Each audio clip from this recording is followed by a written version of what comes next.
Thus, people say to me, and have said to many people in this arena, when the actions of these families have been exposed, they'd never do that. No, mate, you would never do that. They would and are every day. It's this, and then you say, well, how much? I've said this to television interviews in the mainstream, but they're like, loads of rubbish. And I say, well, I've been to 55 countries, many of them many times. I've researched this full time for 22 years. How much research have you done on this subject? Zilch. But it's different, it's outside of their perception of possibility, so it's dismissed. And this blank sheet of paper lets anything in so long as it justifies its place on the paper. And when you do that with an open mind, you don't say, I'm a Christian, so I don't criticise Christianity. You go, I'm going to look at Christianity and what I've believed up to this point from a detached perspective and see if it stands up. I know a guy in America who set out many decades now. He was a real avid Christian, and he set out to prove the Christian story was true. Jesus existed and all this stuff. And very soon after this, as he started, I'm going to show it. Of course, what he realised very quickly is the evidence is all the other way, and he became a conspiracy researcher because then he's going, well, nothing of it.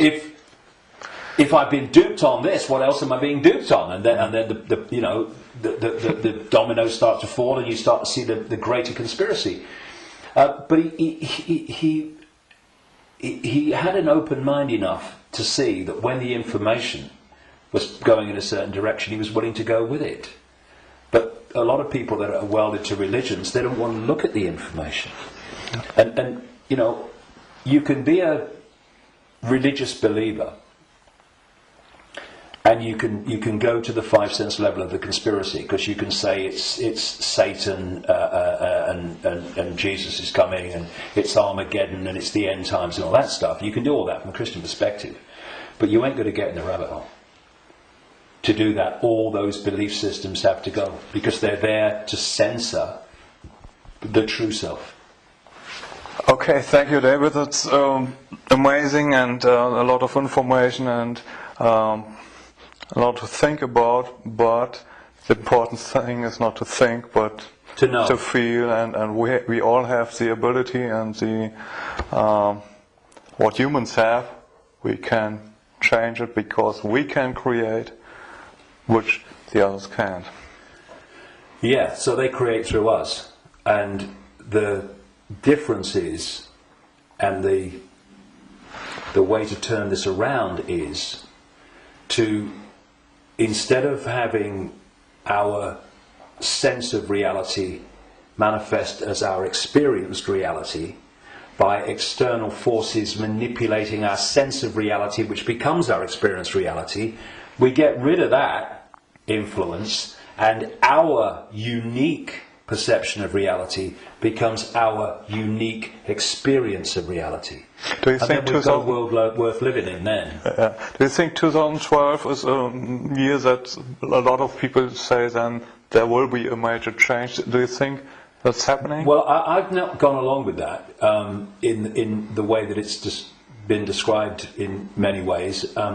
I came across a theme almost immediately after my initial stirring awake in 1990 in the spring, when I went to a psychic because I felt this presence around me all the time, and I wanted to know what it was. I didn't tell her, but just so she would pick it up, and bingo, lots of things happened. So, I was going to go out on a world stage and reveal great secrets, and there was a shadow across the world had to be lifted astray, to be told all that stuff.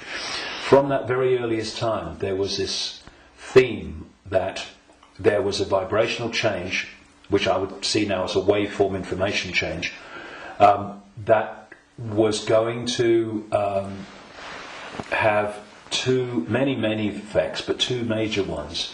One, it would awaken vast numbers of people eventually to another perception of self in the world and reality. The less closed-minded would be affected first, but eventually people at that time who were absolutely in the bubble, in the box, would be affected. Well, it's happening, quite demonstrably, it's happening. And the other effect, major effect of this vibrational change, which way back in 1990 I gave the title The Truth Vibrations because of this, these changes that we was going to bring, was going to be that this vibrational change would bring to the surface all that had been hidden so people could see it. Well, you look about people waking up to another version of reality and self and the world in vast numbers in 1990. You look at all that's been hidden coming to the surface in 1990. You know, what? Look at it in 2012. It's incredible. It's happening, right?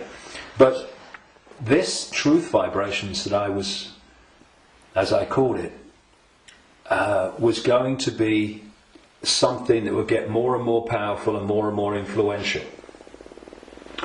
And the significance, a greater significance for me of 2012 is that it's not 2011, but it's not 2013 either.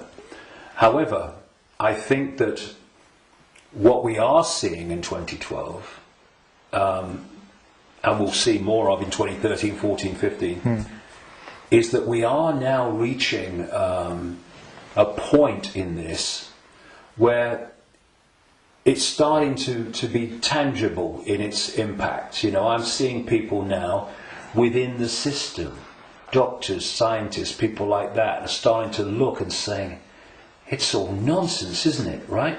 Now this is, so we've reached a point in 2012 where this is becoming more and more tangible. And I think by the end of the year it will be more tangible, you know, because this is an ongoing thing. And the focus on 2012 in a positive way about, you know, this is going to be the Great Awakening. And I don't think it's going to be the Great Awakening in 1 year, but that focus on it, people are focusing on the fact of awakening, and that's bound to impact upon people opening their minds. The negative part about it, of course, is this stuff about the end of the world and all that stuff, which brings, where does that take you? It takes you here. So I think that 2012 is significant in that way, but in 2013 we're going to see the impact even greater, 2014 even greater, and there's going to come a point where this information vibrational change is going to reach a tipping point where it's the dominating perception, and at that point the house of cards will come down. And one of the other themes in the last 22 years that I picked up from many different sources and stuff is that just when the control system appears to hold all the aces and has got everything in place, it's going to come down so fast it's going to be shocking. So for a little while longer, I mean, we're seeing it now, you know, President of the United States every day deciding who's going to be killed in a drone attack and all that stuff without any due process or anything like that. So we're moving, but at the same time this awakening is moving as well. And you know, the President and the control system and their agenda and their unfolding Orwellian state, although it's not called that, the facets of it as they unfold are all over the television news and they're in all the newspapers. So people can get the impression, understandably, that that's all going on. Oh my goodness me, look at this. What's not in the papers, what's not on the television, for obvious bloody reasons, is that this is this quiet, well, in terms of people like me, as loud as I can bloody be, awakening, but a quiet awakening with most people is gathering and it's growing. And it will eventually be like a tidal wave of change and bring an end to this bloody nonsense, because the power that is used to enslave and manipulate us is merely the power we give away every day. When we stop doing that, there's a very loud bang and the house of cards comes down. But So that's the revolution. The revolution is not stockpiling weapons and hurling abuse and all this stuff. The revolution is remembering who we really are and the power to dictate our own reality collectively and individually that memory brings. That's the revolution, remembering who we are. That's why I've called this big event at Wembley, Remember Who You Are. It's the key to everything. If we don't remember who we truly are, infinite consciousness having an experience, nothing's going to change. But we are, and so it is. It's changing. We can see it, and you're part of it, and we are part of it, and I thank you for what you do. Well, thanks. And anyone can be part of it. It's just a choice. Right.